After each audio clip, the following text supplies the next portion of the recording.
L'interview du Premier ministre roumain Victor Ponta par le reporter d'Euronews Hans von der Brelli, alors que la Roumanie est en pleine crise politique. La coalition de centre-gauche, emmenée par Victor Ponta, a lancé une offensive visant à déloger du pouvoir le président Băsescu. Une procédure de destitution est en cours. Inquiète, l'Union européenne pointe des violations de l'état de droit. Cela pourrait reporter l'entrée de la Roumanie, État membre de l'UE, dans l'espace Schengen. Autre État épinglé par Bruxelles, le voisin bulgare, dont un récent rapport souligne la corruption. À quelques jours du référendum qui doit valider ou non la destitution du président roumain, la Commission européenne a décidé de renforcer sa surveillance de la Roumanie. La Roumanie est-elle encore une démocratie ? Bien sûr, et elle fait partie de l'Union européenne. Elle en partage les valeurs et je suis sûr que nous pourrons le démontrer à nos amis et partenaires européens.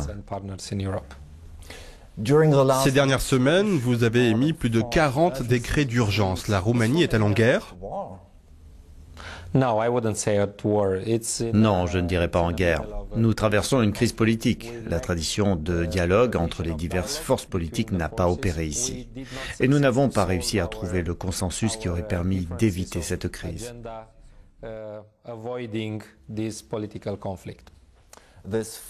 Cette bataille qui vous oppose au président affecte la Roumanie et le processus d'intégration à l'espace Schengen pourrait en être retardé. Ce serait dommage car nous avons accompli, et sur ce point nous sommes sur la même longueur d'onde avec le président Băsescu, tout ce qui était nécessaire et requis pour être une frontière stable et efficace de l'Union européenne. Il serait dommage que la Roumanie et aussi la Bulgarie soient politiquement punies alors qu'elles ont réuni toutes les conditions nécessaires pour entrer dans Schengen.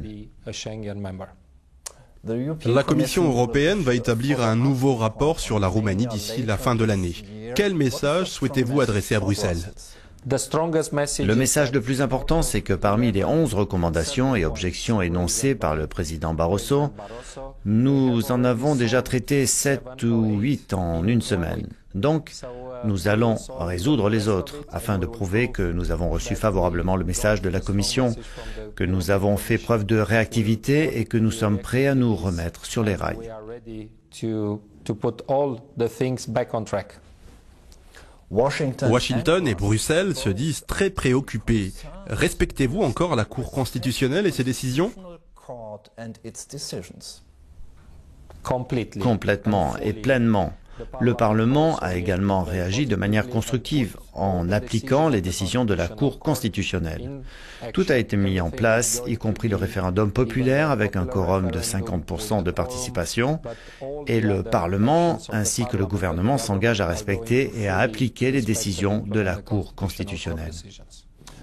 Pour quelles raisons vous êtes-vous attaqué au chef de l'État ? Pourquoi souhaitez-vous vous en débarrasser ?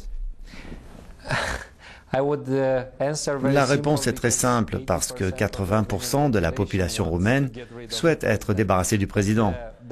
Mais il ne s'agit pas d'une réponse politique. Le vrai problème, c'est cette divergence majeure entre nos programmes politiques. La ligne du président Băsescu, ce n'est pas seulement la politique d'austérité, c'est aussi la mise en avant de son propre parti, la politisation de nos institutions. Nous avons reçu le soutien massif des électeurs lors du dernier scrutin, le 10 juin, avec un programme différent. Nous respectons la discipline budgétaire, le respect des accords avec la Commission européenne et le FMI, mais nous sommes aussi en faveur de la croissance et de la relance de l'emploi, des mesures qui constituent, je crois, une nouvelle tendance au sein de l'Union européenne. Cette année, la Roumanie a connu d'importantes manifestations. On a vu émerger une hostilité à l'égard des mesures d'austérité. Ont-elles été excessives ? Souhaitez-vous réellement maintenir les accords avec le Fonds monétaire international qui inclut la rigueur ? Oui, nous souhaitons nous en tenir aux accords conclus avec le FMI et la Commission européenne. C'est un fait accompli.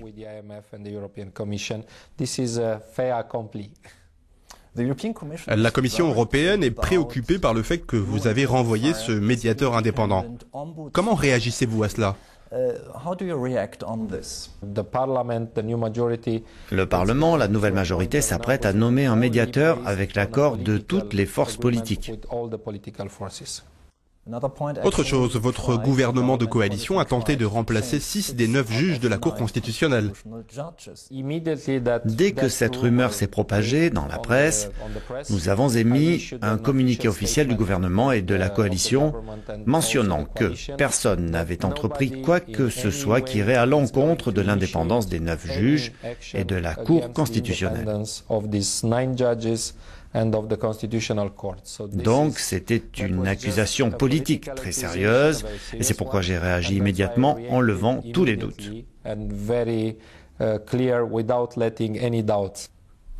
À quelques mois des élections, vous avez modifié la loi électorale. Cela peut paraître bizarre. C'était une initiative du Parlement. La Cour constitutionnelle a décidé qu'il ne pouvait y avoir de changement l'année des élections.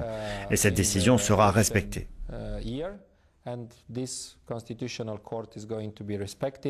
Et en novembre prochain, nous allons faire campagne et voter selon la loi adoptée en 2008.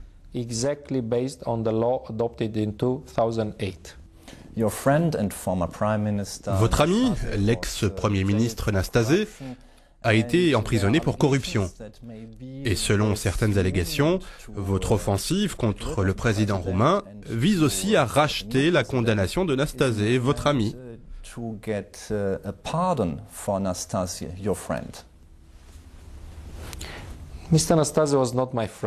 Monsieur Nastase n'était pas mon ami, c'était le meilleur Premier ministre que la Roumanie a connu. Maintenant, la Cour l'a condamné, il va purger sa peine et le président intérimaire, Monsieur Antonescu, a annoncé très clairement qu'il n'accorderait de grâce à personne.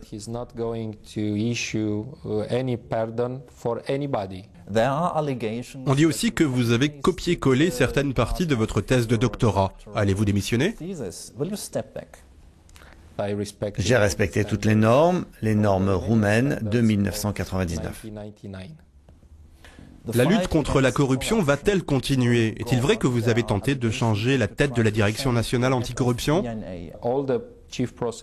Tous les procureurs en chef vont être maintenus dans leurs fonctions jusqu'au terme de leur mandat. De nouvelles nominations auront lieu dans la transparence et cette procédure sera surveillée par la Commission européenne. So, thank you very much indeed. Thank you.